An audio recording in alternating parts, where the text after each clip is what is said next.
choices when buying a laptop. Look who I have here.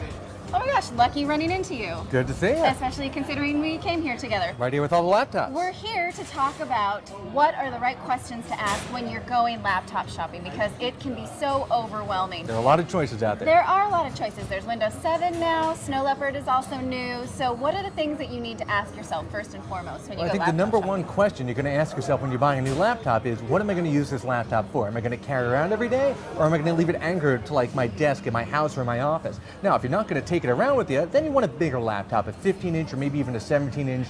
If you're going to carry it around every day, you want something small like a netbook or an ultra portable. And if you're kind of in the middle, maybe you'll leave it at home a couple of days, or you'll use it all the time, all day long, and you'll carry it around, then the 13 inches is the one size that's kind of right in the middle there, good for travel and good for using all day long. So what's the deal with Windows 7? Every machine here is running it. Well, now Windows 7 is out, so any new laptop you're going to buy that's a PC is probably going to have Windows 7 on it, which is great, especially because Windows 7 scales really well. It works on low power systems like netbooks where Vista really didn't. Are there any specifics we should look for when it comes to specs? Because that can be confusing. I can see it listed all around here. Yeah, a lot of laptops are kind of commodity items and that the specs inside are mostly the same, but you want to look for probably a dual-core CPU. Intel's Core 2 Duo is the most popular. You want 2 gigs of RAM if you're going to be running Windows 7. 1 gig of RAM if you have a netbook, you can get away with that. And obviously a 160 gig or larger hard drive. Anything bigger than netbook is probably going to have a 250 gig hard drive. And for wireless, you want 802.11 and Wi-Fi. And what about price? How much should I really expect to spend? So that's the best thing about laptops is the prices have really come down in the last year or two. With netbooks, you can start at $299, maybe go up to $399, a little bit more if you want special features like a higher resolution screen. Regular 15 and 14-inch mainstream laptops, really $700 to $900. You're going to find a lot of good stuff in there. If you're going super premium, $999 or above, you're either getting a MacBook or you're getting a big, massive 17-inch desktop replacement with a lot of gaming horsepower. So if the netbooks are so cheap, can I get away with that being my main computer? Well, for a lot of people, netbooks are a great option. They may not always be your only computer. They're more of a secondary or companion machine to a system you already have. Maybe instead of buying a new computer, you get a netbook to go along with it. Because they have generally small screens, small keyboards, they're not super powerful. They're good for surfing the web, for email, maybe for working on Word documents, playing back some music. That's probably about it. As long as you keep your expectations modest, you should be pretty happy with a netbook.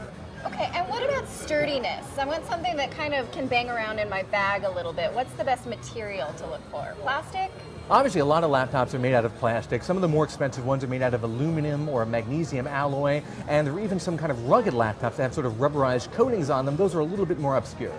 Okay, and I have to ask the partisan question, Mac or PC? You know, some people like Macs, some people like PCs. If you want something that's not super budget, if you're willing to spend $1,000 or more, a lot of people in that category definitely go for the MacBooks. And it feels like these retailers, they try and upsell you on the warranty. Do we need it?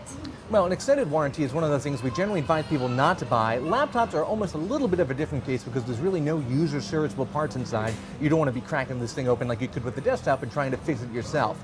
A good thing to do is look into an extended warranty from the PC maker that actually makes the system, because they're the ones that would be repairing it.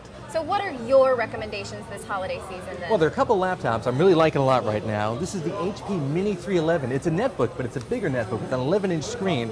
And it's also got this new NVIDIA Ion graphics chip that lets you play high-definition video and do a little bit of very mild gaming on it. And the nice thing about it is they didn't raise the price. It's still $399, wow, even with the new graphics and the bigger high-def screen. So obviously everybody loves MacBooks, and Apple just updated their basic plastic $999 MacBook. Instead of making it cheaper, what they did was they made it a little bit nicer, kept it at $999. So now it's got that unibody construction like you find in the MacBook Pros. It's got the big touchpad, and it's got an LED backlit display, which is a little nicer, uses a little bit less power, a little bit better for the environment. And obviously it's a tiny bit lighter, tiny bit thinner. If you're looking to get a MacBook, you don't want to spend more than $1,000, $999 right there. Okay, you like those two. What else? Well, if you like something that's kind of like a MacBook, but you don't want to spend that much, there are a whole bunch of really thin 13-inch laptops out right now, like the Toshiba T135, $600 to $700 depending on the configuration. One thing to look out for in this, make sure you get the kind with the dual-core CPU, not the single-core. Well, thank you so much for making this a bit less confusing.